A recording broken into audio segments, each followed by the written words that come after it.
Thank you for joining us for Stage 1 Family Theater's inaugural Theater for Everywhere Artist Panel, exploring making theater for young audiences during the pandemic. I'm Kiana Dell, WUOL's Engagement Manager for Music Education, and I'll be joined in tonight's conversation by directors Andrew D. Harris, Keith McGill, and LaShondra Hood. Before we begin, we acknowledge with respect, as non-Native people, that the lands on which we stand, live, and learn are the traditional territory of Shawnee, Cherokee, Chickasaw, and Osage peoples. We acknowledge that Indigenous people have always called this land home and will continue today. Directors, will you join me?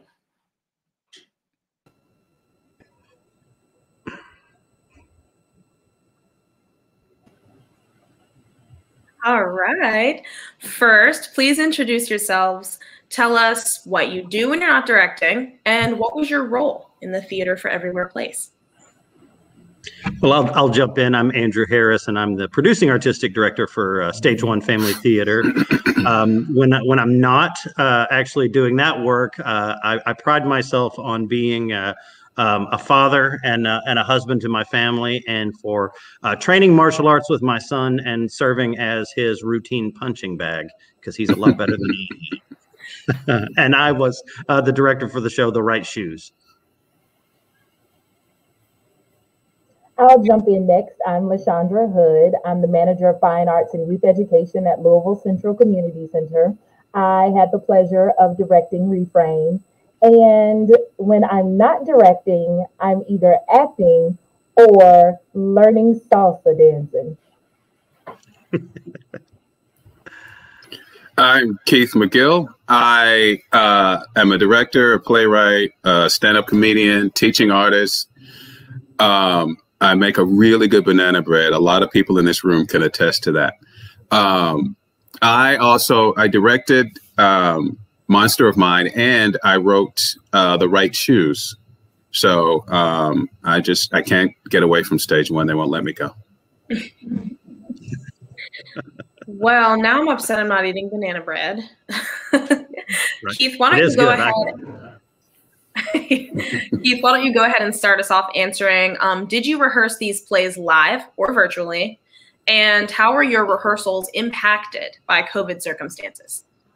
Well, of course, immediately we couldn't necessarily get together right off the bat. So we ended up doing all our table work, all our reading, all our discussing of characters through online ways of doing it. And then we were finally able to get together, but we rehearsed in one of the Stage 1 warehouses, which meant we had a lot of distance, we had a lot of ventilation. We were very careful about, unless you're on stage together, stay 6 feet apart. Even then, as I was directing it as though we might tour, which we didn't. But I wanted to make sure that we didn't have to change the blocking once we realized. So even if it was just going to be filmed, I still wanted to make sure that the blocking was the same, so that wouldn't have to change.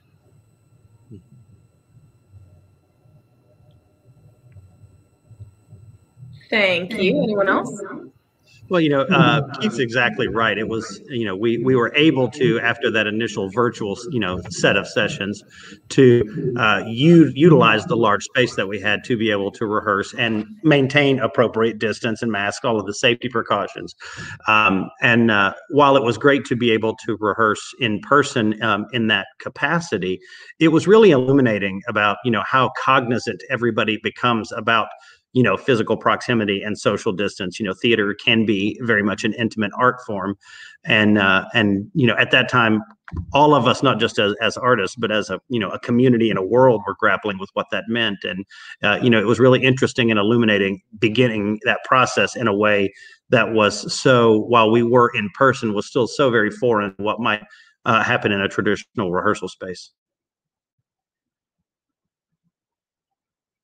I think if I can just add to the latter part of this question about how the rehearsals were impacted, I think there's something to be said about still keeping the stakes high, even when people are not going to be in the audience, still committing to the character fully, still keeping that same energy, because now I think the challenge is a bit harder in that now you have no one to play to, no one to respond to you to keep that energy high. So it's something that we were definitely aware of throughout the rehearsal process. How do we keep those stakes high even when it's going to be recorded? So that was something that definitely was affected by COVID. Absolutely. And did knowing that these plays were going to be filmed inform the way that you directed them? You know, for me, when we first conceived of the Theater for Everywhere pieces, as Keith mentioned, we weren't sure if we were going to be able to be in person or if we were going to have to film. And once it became clear that filming was the right path for us, one of the things that was really important for me was that even though we were filming this piece of theater, we didn't want to lose the idea of it being what should be a live theater experience. For example, when you watch a play, there's a certain level of imagination that comes in that is not necessary in film and television because of their ability to, green screen and special effects and all of these things. And we didn't want to pretend to be anything other than what should be live theater. So even though, the way the play was written, the right shoes, there were moments where a scene would end and the next scene takes place in a new location or in a new time period where, in film or television, you just do a nice clean edit and boom, it's the next day and you're in a new space and new clothes and all of those things. On stage, we have to have a scenic transition and costume changes and those things. And I really made the choice that I wanted to not lose sight of the fact that this was a stand-in for a live experience. And so even with that in mind, we went ahead and built in what I would call theatrical transitions with music and sound and set changes in a way that really connected to the show and hopefully connected the audience back to the idea that this is not Netflix. This is not, the things that we stare at on our screens all the time. This is a piece of theater that we're just sharing with you at a different.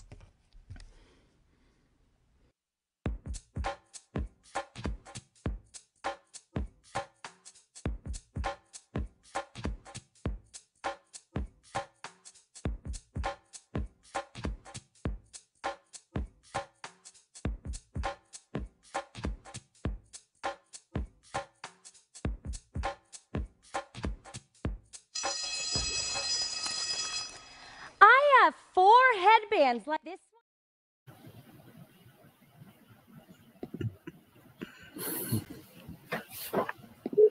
It definitely informed how we took on the project. One, I guess to kind of add on to what I originally commented about keeping energy high, there was something to be said about doing children's theater and having moments where it's very clearly supposed to be a response from the audience.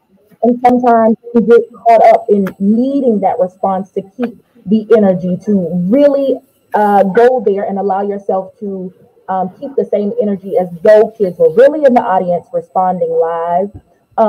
So there were several sections where we did utilize the film portion to pause and allow the class to talk about, discuss what's happening in the show. There was a lot in Reframe that lended itself to needing those discussions, not just to recognize someone's difference, but to be able to understand it and then accept each other's differences. So they built in these pause moments, but the actor's intention, I really wanted to drill that as a director to remain the same as far as energy. Mm-hmm. One of the things I learned from having done this a little bit before, because I was working with another theater and they were also trying to pivot into, we can't do live theater, what do we do? And I learned that it's not about creating a film from a play, it's filming a play. And so letting the professionals with the cameras figure out where to cut, what angles to do, and you just do a play. And let them figure out, oh, we should probably cut here so that it makes sense that this is happening, or we should change the camera angle here because it's a different beat, or it's a different thought, or it's a different day, or, whatever it is. And so you just do the play you're going to do. Like Andrew said, all the theatrical transitions, they're intact. And the the people who are helping you, the videographers, cinematographers, are, oh, okay, so this is definitely a moment where we need to switch the angle because it makes more sense. So we need a close up of this person because they're saying something very important, or it's a monologue or what have you. Absolutely. Absolutely. LaShondra, I want to go back to something you said about children's theater specifically. Did you direct differently knowing that the audience was going to be young people? I never directed different knowing that the audience were going to be young people, but in my experience of directing, I've only ever directed young people. So the experience for this was a little different for me on the director-actor relationship in how I communicate with the actors, how many ideas they bring to the table as far as character building and development, and how they're able to communicate that. The children I work with bring a lot of ideas, but they sometimes have a hard time connecting it to specific moments in a way that I'm there to guide them, but I did not have to do as much. But I think with any theater, as long as we find the truth in it, it doesn't matter who is in the audience. Those children deserve the same amount of attention to detail as any other audience member. They are people that can understand thought and ideas and follow along. It's our job to tell the story and allow them to follow along. They have everything that they need to be able to follow along to a plot. We just have to be committed as the performers and directors. You know, when I do directing, whether it's for well, regardless of what I'm directing, I think, you know, I don't think of it in terms of who the audience is. Well, this is theater for adults, this is theater for kids, or this is theater for a school or a public audience. You know, to my thinking, there are really only two kinds of theater: good theater and bad theater, and we do good theater. And exactly what LaShondra just said, the hallmarks of what is good theater. You know, that honesty in storytelling, you know, the commitment to everything that you're doing. It doesn't change based on who the audience is. If anything, I would say that a student audience is more critical than an adult audience, because we've got filters that we put in place. If something maybe doesn't go the way we had anticipated, we say, well, you know, maybe they're having an off night, or I see what they were going for, or the scenery was really cool. You know, the kids say that was terrible, I don't believe you, and they say it instantly. And so, you know, you've got to really make sure that, you know, you've got an audience of young people who are fully committed to everything that you're going to do. They're there already engaged in that imaginative world, ready to be, you know, go on this journey with you. And if you let them down, they'll let you know. And so, you know, I think that they are a critical audience. And if anyone who thinks that you need to direct differently, I think if anything, you need to raise the stakes, because they're smart. Having done theater, having done acting for sure for young people, and then moving into writing for young people and directing for young people and with young people, you have to tell the truth all the time, and you have to tell the story all the time, and you can't pull back on the story, and you can't talk down. Like sometimes I'll write a play that has, here's a big, what I call a $10 word in it. And this, you know, it's like, I don't know, do kids understand that? It's like, this is how we learn to understand what language means. We say this word, and then either you get it in context or you go to a dictionary. But especially now, and as we move forward, it'll get even more so. Kids are very sophisticated and very knowledgeable, because they have the entire world literally in like a 3x4-inch piece of electronics that they can go into and find everything. So if we're like, okay, we're just going to tell you this part of it, but not the whole thing, they'll be like, well, you know, I can go online and find the whole thing. So you might as well tell me the whole story. So if you're going to talk to me about feelings, you really need to be honest. And sometimes there are horrible feelings, but let's talk about them and figure out what we can do. Absolutely. Yeah, my mom used to say, don't use a word if you don't know what it means. But I think that encourages children to learn context, and then they want to look it up anyway. And speaking of the story, if you could play any character in any of the 3 Theater for Everywhere plays, which would you choose? It sounds really egotistical because I wrote this character. I would choose all the people I wrote. But in The Right Shoes, I realized when I was writing it in The Right Shoes that I was writing myself in 3 parts. I was writing the really controlling me that was trying to make sure that everything was okay. I was writing the I have no idea what to do me. And then I was writing the incredibly excited, everything's great, why should I be quiet? Things are really great, don't you understand me? And so of those characters, Jason is closest to me. He's my guy. He's like, I'm really, why can't I be loud if I'm really excited? Or why are you saying these words? Why are you being mean like this? And don't say you're not being mean, because I know you are. Like, he is completely, I'm just feeling this and here's where it is. And as a kid, I was that kid, but then it was like, okay, Keith, sit down. Okay, that's not what we talk about. That's not what we say. You have to, you know, and then like Andrew said, we start putting filters on things and sort of measuring ourselves and calming, you know, and calming down all the feelings we have, but they don't go anywhere. They just go in, and then you eat a pint of Ben and Jerry's. So what I like about Jason is like, I don't need to eat a pint of Ben and Jerry's. I'm just going to call you out on what's happening, and then I'm just going to go rest because you've exhausted me. I was like, oh, if I could do that now, that'd be great.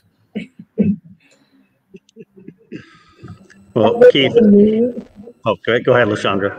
I was just going to say, I would really love to be Mrs. Big Hair, Don't Care, MBHTC. Oh my goodness, I enjoyed directing that actor. Mandy was great. And she inspired me. I think Mrs. Big Hair, Don't Care is one of those characters where, I mean, really anything goes. Talk about having fun with a character. I would love to play that character. Keith, I was going to say that you and I have apparently had similar childhoods in a lot of ways, because you know, in directing The Right Shoes, there was a whole lot of me and Jason or Jason and me, depending on how you want to look at it. I definitely have a soft spot for Jason. Although, if I'm completely honest, I think you know, the character that I want to play is from Monster of Mine, and it's not specifically a character; it's a puppet. Because you know, in Monster of Mine, you've got these giant, these puppets that represent these giant feelings. And there's Angry Monster, which I love, but I think was it Jealousy Monster, the blue one. There it is. I fell in love with that puppet, and every time I see it, I'm like, I just want to put it on. I just kind of want to wear it around the office one day. You know, so I think that you know, secretly the role I want to play is Jealousy Monster. There, I want to be that.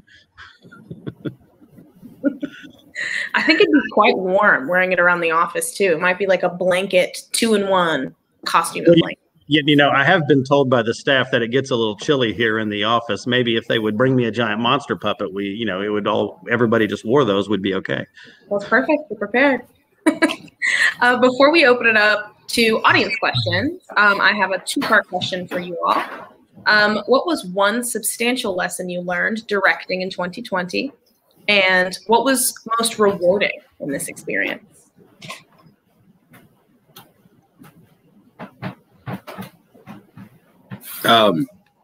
One big lesson I learned directing in 2020 was how the period in which you're directing, the time, what's going on around you, gets into the work, either directly or subconsciously, because I realized that I was directing a play about feeling and getting through a difficult time in a time where everybody's feeling and trying to get through a difficult time. And so there was really no way that couldn't come in, especially sort of teaching virtually with kids and seeing what they're trying to do and seeing all the struggles they were going through, plus COVID. And then for me, that was so rewarding because I got to teach during COVID. We got to make theater during a time where a lot of theaters just could not figure out how to do it. And we were so fortunate that we had the team that was like, well, we can't just sit around until, you know, this ends. We've got to do something. And then it was just so much serendipity, you know, and I was really appreciative of all that.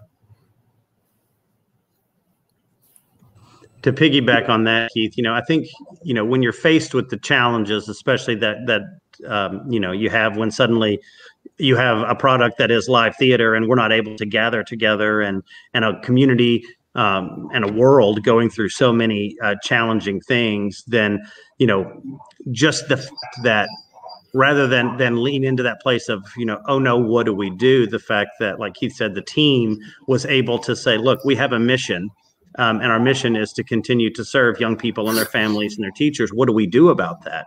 And the fact that we were able to collaboratively come together and to create experiences that not only created access to this kind of work, but also to build content that really in some ways connected to and helped navigate some of those large social, emotional, challenges that students are facing right now, and to play a small role, hopefully, in giving them tools to, explore and understand, and hopefully begin to process the world we're in. That just feels it feels really good. And you talk about what's most rewarding. I would say that the fact that we were able to do that, and also not just the audience, the artists who suddenly no longer have work, that we were able to give work to artists in this time, and meaningful work. That's something that was really special.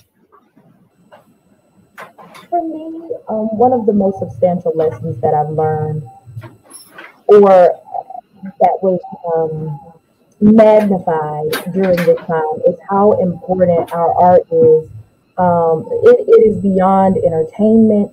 There's so much that you can get out of the performing arts that I really feel like it was magnified, not only to artists who already knew it and maybe had a hard time communicating why our art was so important, but for the world to see. When everyone was at home, they turned to artists for entertainment. They turned to artists to keep their mind off of the stressors of the world at the moment. And it blew my mind at how important the work that I am doing, that we are doing, that theaters everywhere are making art happen, even in the midst of this pandemic. And that was mind blowing to me, but also inspiring. I think the other part that I learned is how creative we can continue to be after COVID. How much we can integrate technical arts or technology into our art form. And there's something to be said that sometimes theater should just be straight theater, but there are other times that we can go so far out of the box that I feel like it has really pushed theater artists to get so creative with how we can perform, the venues in which we can utilize. I've never heard of a Zoom show before 2020. And now there are specific shows, if you go on certain websites, where you can purchase the rights for a Zoom show. Who knew? That's a thing now. So I really appreciate that portion. And then the most rewarding part for me was just being able to continue to explore directing. I'm pretty new to directing. So this opportunity was mind-blowing for me in the space that I was able to learn and grow. And then get the feedback from the actors in the moment. I came in with an idea, and then they had an idea to yes and my idea, and then it was like, wow, talk about collaboration. So that was the most rewarding part for me. That is beautiful. Thank you all so much. I'm going to dig into these audience questions and comments. First of all, you all are getting glowing praise. Great job, directors. Stage one has great theater. The people want the banana bread recipe. They want it. They want it. Corey Harrison has a couple great questions. I hope I can get to both of them, but one of them is, if you could direct another play in the series, what would you want it to be about?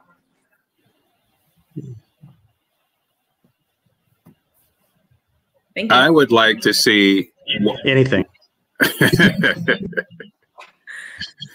I'd like to see what happens to the three kids in the right shoes like 10 years later.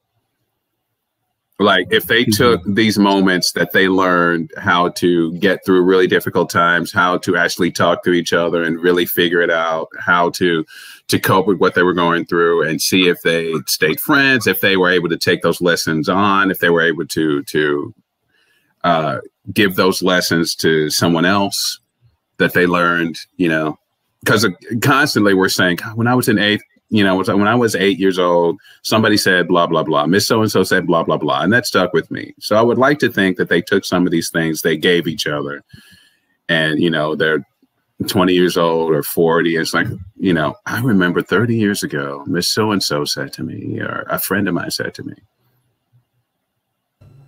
For me, I would love to see a spin-off of Mrs. You know, I would like to actually take, to kind of riff on that idea. You know, I'd like to take characters from each of the three and have them connect.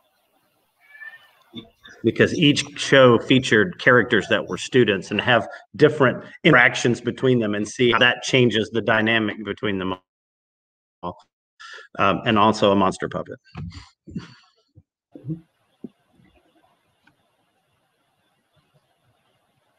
LaShondra, go ahead. Yes. A spinoff to see what Mrs. Big Hair Don't Care's life is like. I would love to know her story. Has she always just been out here helping people? I'd love to see what that show would be like. I'd direct it. Beautiful. Thank you all. And Corey Harrison with another awesome question. What story do you feel is an important story and pressing to share with today's students?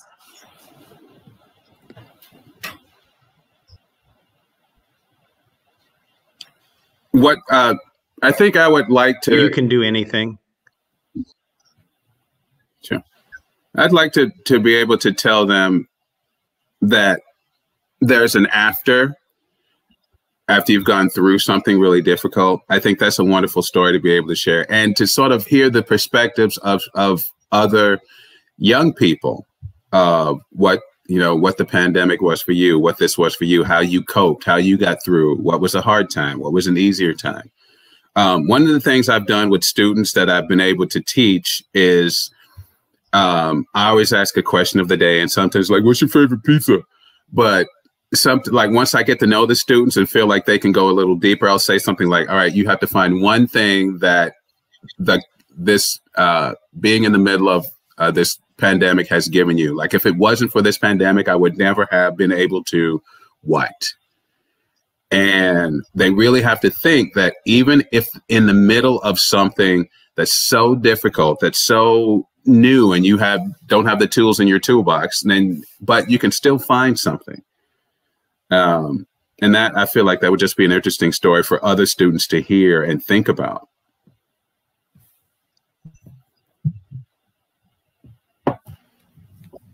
Absolutely. LaShondra, anything to add before we get to our last question? Awesome. Okay, so really quickly, Sharon Harris asks, did you get feedback from the school system about how the plays were received by the children? We did, actually. We had a number of schools, reach out and comment on what these plays have meant to their students, both in terms of just having access to the arts, but really a lot of comments about how the lessons have been, really embraced and embodied by the students. I think one of my favorite comments was from a teacher in response to The Right Shoes, who was talking about the kids in the play and the challenges they were going through. And she said something to the effect of, oh, they broke my heart. I could see my 7-year-old self reflected in them. And so the fact that, even though the students are our target audience, the teachers were able to really, empathize with the lessons that we had and the experiences going on. So we've had really positive responses. We've been really fortunate. And it's really great to be able to put that work out there and to know that it's being really well received.